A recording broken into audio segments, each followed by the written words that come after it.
A man turned into an invisible person due to an experiment. As he sneaked back home, he happened to see his beautiful neighbor changing clothes. At that moment, an evil thought crossed his mind. His female neighbor had just finished taking a shower when she heard the doorbell ring. She looked through the peephole, but there was no one outside. At first, she didn't think much of it, but as she walked back to her room, the doorbell rang again urgently. She immediately opened the door to check, but again, there was nothing outside. Curious, she stepped out to look around, but the hallway was empty. At this moment, the invisible man sneaked into her apartment. When she returned home, she had a strange feeling that someone was following her. She turned around but saw nothing, so she casually closed the door. Meanwhile, the invisible man had already slipped into her bedroom from the other side. As she was combing her hair, the mirror in front of her suddenly shifted. Thinking the stand was loose, she adjusted it back, but the mirror moved again. Realizing something was wrong, she quickly stood up and checked the room. Suddenly, the invisible man attacked her from behind, dragging her onto the bed. After committing his crime, he saw that his colleagues from the lab had tracked him to his home. They found the rubber mask he had removed. Knowing that he was in an invisible state and impossible to track,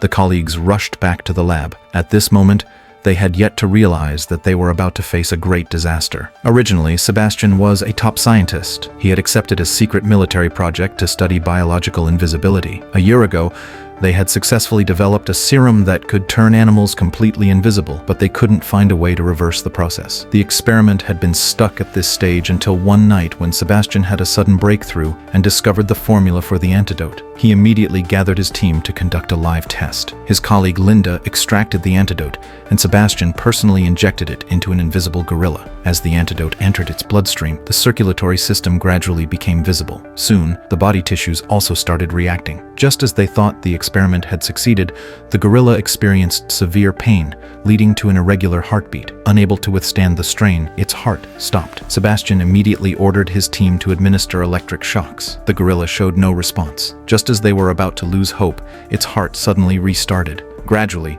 its organs regained visibility, and its fur reappeared before their eyes. They had finally restored the invisible gorilla. During the celebration party, Sebastian intended to use this joyous occasion to ask Linda, his ex-girlfriend, to get back together. However, she rejected him. At a military briefing, Sebastian was supposed to report the successful antidote experiment, but he chose to keep it a secret. Linda was surprised, but didn't expose him immediately. After the meeting, she confronted him about his deception. Sebastian had bigger ambitions. If he reported that the antidote was successful, the military would take over the project, and they would lose access to it. Sebastian wanted to bypass military approval and proceed directly with human experimentation. This would be a major breakthrough for mankind. His ambition convinced Linda and Matt to take the risk with him. Sebastian decided to be the first test subject himself. Linda helped him deceive the rest of the team, claiming they had military authorization. According to the plan, Sebastian would remain invisible for 3 days before being restored. After injecting the invisibility serum, he initially felt only slight discomfort, but suddenly an unbearable pain surged through him. Sebastian had severely underestimated the agony of the process. His skin gradually turned transparent, and the excruciating pain felt like his body was being torn apart. As the invisibility process progressed, his blood pressure spiked, and his heart was on the verge of bursting. Just as his colleagues were about to intervene, his heart rate stabilized. Sebastian's muscles had disappeared entirely, followed by his skeleton. The intense stimulation caused him to lose consciousness. Despite this, all vital signs were normal. They had successfully completed the first human invisibility experiment. Sebastian became the first invisible man in history. 18 hours later, he finally woke up. The sensation of being invisible was surreal. During his invisibility period, he was not allowed to leave the lab. His colleagues took turns monitoring him in shifts, installing infrared cameras in his room. On the first night, a female doctor volunteered to stay. The monitoring was tedious, and she soon fell asleep. However, the newly invisible Sebastian was too excited to sleep. He sneaked into the monitoring room, quietly calling the doctor's name. Seeing that she remained asleep, he reached out to touch her hair. When she still didn't wake up, he unbuttoned her shirt and let his hands wander. His actions grew bolder until the doctor finally woke up. She looked around, suspecting Sebastian was playing tricks on her, but when she checked the infrared monitor, he was already back in bed. The next day, the doctor told her colleagues about the strange incident, but Linda refused to believe that Sebastian would do such a thing. Matt wanted to confront him directly, but the doctor stopped him. unsure whether she had imagined it. During an inspection, Matt subtly questioned Sebastian about his activities the night before. Sebastian only admitted to leaving his room to get coffee. Matt warned him that if he needed to leave, he should notify the monitoring staff. Janice, another colleague, became so paranoid that she even wore infrared glasses when going to the bathroom. Having an invisible person around made everyone uneasy. Sebastian had always considered himself superior, often calling himself a god. Now, with the power to do anything without consequences, he became even more terrifying. His colleagues also began to worry about what would happen if the military gained this ability. Unbeknownst to them, Sebastian was eavesdropping on their conversations. He started to enjoy this new power, constantly playing pranks on his female colleagues. He even tried to seduce his ex-girlfriend Linda with his invisibility, but was rejected again. 3 days passed, and his colleagues injected the antidote. At first, it seemed to work. His body began to reappear, but soon, something went wrong. His heart rate skyrocketed, and the invisibility toxin became unstable. He struggled to breathe, his body gaining enhanced strength due to the invisibility effect. He broke free from his restraints. Matt tried to subdue him, but was thrown across the room. Sebastian's body started to regain visibility, but quickly reverted to being invisible. He passed out from asphyxiation. The doctors inserted a breathing tube, and Matt resuscitated him. His pulse returned to normal, but his body remained invisible. When he woke up, Linda wanted to report the failure to their superiors, but Sebastian stopped her, insisting they keep trying to refine the antidote. To make it easier for him to function, his colleagues poured liquid rubber over his head, cutting out openings for his eyes and mouth to create a human-like mask. Despite their efforts, they failed to restore him. Repeated experiments made Sebastian increasingly irritable. Being confined in a small room felt like prison. After enduring this for over 10 days, he couldn't take it anymore. Ignoring objections, he left the lab. That night, he saw his neighbor changing clothes, leading to the tragic incident. His colleagues realized the gravity of the situation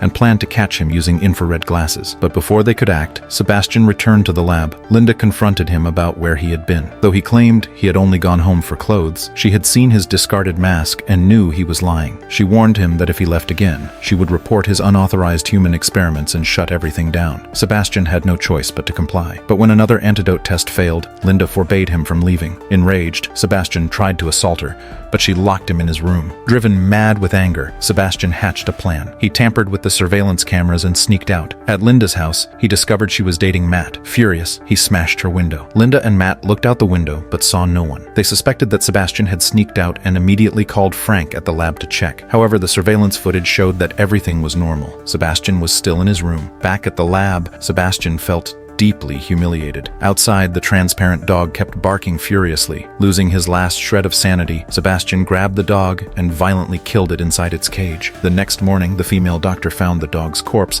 and asked Sebastian if he had heard anything unusual during the night. He denied it, claiming he had slept the entire night. The colleagues checked the surveillance footage and saw that he had remained in his room the whole time, so they dismissed their suspicions. That night, while Linda was working at home, she suddenly sensed that something was off. She suspected that Sebastian had sneaked into her house. Hearing a noise, she quickly grabbed a bedsheet and tried to throw it over him, only to catch nothing. Linda immediately drove back to the lab to check the surveillance footage. The footage showed Sebastian sleeping in his room, but when she entered the room, she found the bed completely empty. Yet, the monitor still displayed the image of him lying in bed. She inspected the cameras and realized that Sebastian had tampered with them. The surveillance system was looping old footage. Linda quickly gathered all the lab members. The female doctor believed that Sebastian had developed violent tendencies. She was convinced that he had killed the dog. Matt also felt they could no longer allow him to roam free and decided to report everything to their superior. But Sebastian, who had returned unnoticed, overheard their entire conversation. He followed them to their superior's house and realized that the secret was about to be exposed. Their superior, upon learning the situation, decided to report it to the military. Just as he was about to call the general, he found the phone line cut. The back door to the garden was also mysteriously open. He stepped outside to investigate, but found nothing unusual. Then, through the mist, a shadow suddenly emerged and pushed him into the swimming pool. Sebastian grabbed him and dragged him underwater, ignoring his desperate struggles. He held on tightly until the superior drowned completely, then quietly slipped away from the yard. Linda, still waiting for an update, tried calling their superior, only to receive the shocking news that he was dead. She decided to report everything directly to the general, but suddenly, none of the phones worked. Matt tried using other lines, but found that they too couldn't connect. Realizing something was wrong, they rushed to notify the security guards. However, their access to the elevators was also denied. Authorization refused. When they returned to check the system, they discovered that all security access had been locked. Only Sebastian's credentials were still functional. Linda immediately immediately realized they were trapped inside the lab. She quickly organized the team to capture Sebastian. As they moved out, Janice, who was at the back of the group, was suddenly attacked. When they reached Sebastian's room, they found only his discarded rubber mask. Linda tried to persuade him to end this madness voluntarily, but Sebastian had completely fallen in love with his new power. The feeling of absolute freedom and strength was something he could no longer give up. Suddenly, they noticed that someone was missing. They hurried back to the lab and saw a figure inside a cabinet. Thinking it was Sebastian hiding, they opened it, only to find Janice's lifeless body fall out. It was then that they fully grasped the gravity of the situation. Sebastian,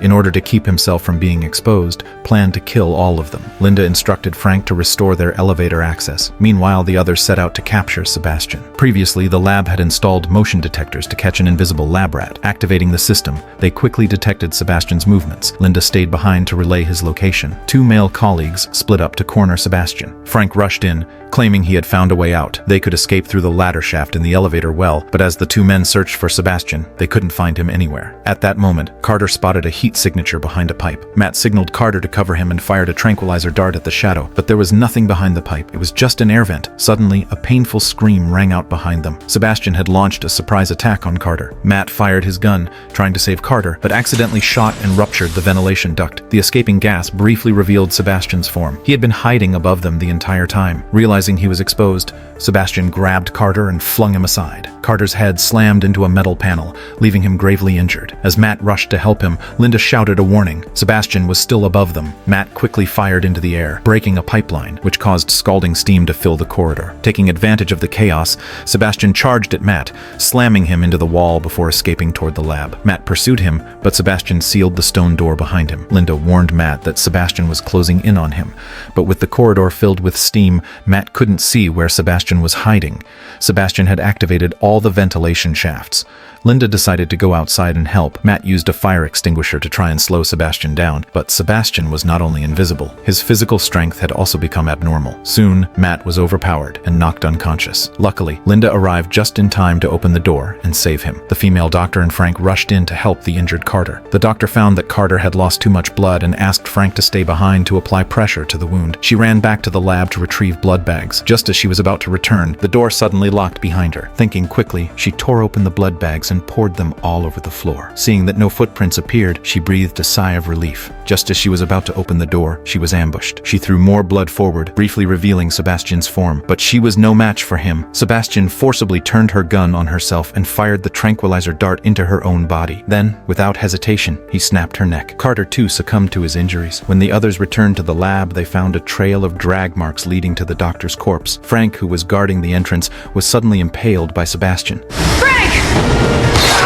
Matt rushed forward to help but was also stabbed. Sebastian then locked them inside the freezer room and set the temperature to 50 degrees C. It was all part of his trap. Although Matt was badly wounded, his vital organs were unharmed. Linda used duct tape to stop his bleeding. Having eliminated everyone, Sebastian put on his rubber mask, dressed in a sharp suit, and even painted on eyebrows, making himself look human again. Meanwhile, inside the freezer, the temperature was rapidly dropping. They would soon freeze to death. Linda came up with an idea. She broke off a metal handle from a cabinet, wrapped it with wires, and connected it to an electrical machine to create an electromagnet. Meanwhile, Sebastian was preparing liquid explosives in the lab. Linda successfully used the magnet to unlock the freezer door. She lit paper in a metal drum to warm Matt up before heading off to stop Sebastian. Sebastian had set up multiple bombs on the lab equipment with a 5-minute countdown. Just as he was about to escape via the elevator, Linda burst in, igniting a fuel canister. Flames shot out at Sebastian. He tried to dodge, but Linda blocked his exit. Trapped, Sebastian removed his burning clothes. Linda's fuel ran out,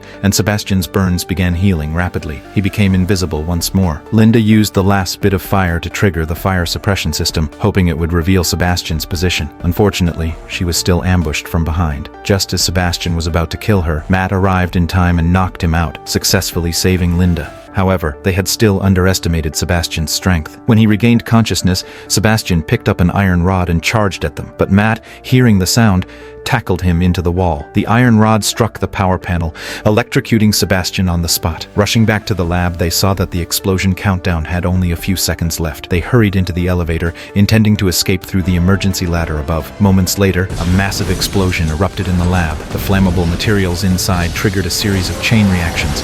The powerful shockwave blasted the elevator upward. Then, the elevator car began to plummet rapidly. Luckily, a damaged steel beam jammed its descent, sparing them from certain death. Just as they thought they had finally escaped, Linda was suddenly grabbed by the ankle. Sebastian was still alive. He forcibly pried Linda's hands off the ladder, dragging her down onto the top of the elevator car. The ladder below was already damaged, leaving Matt unable to help her. As Sebastian prepared for one final, twisted farewell kiss, Linda secretly grabbed onto the last remaining steel cable and released the connector switch. Sebastian, along with the elevator, plunged into the raging inferno below. In the end, only Linda and Matt survived.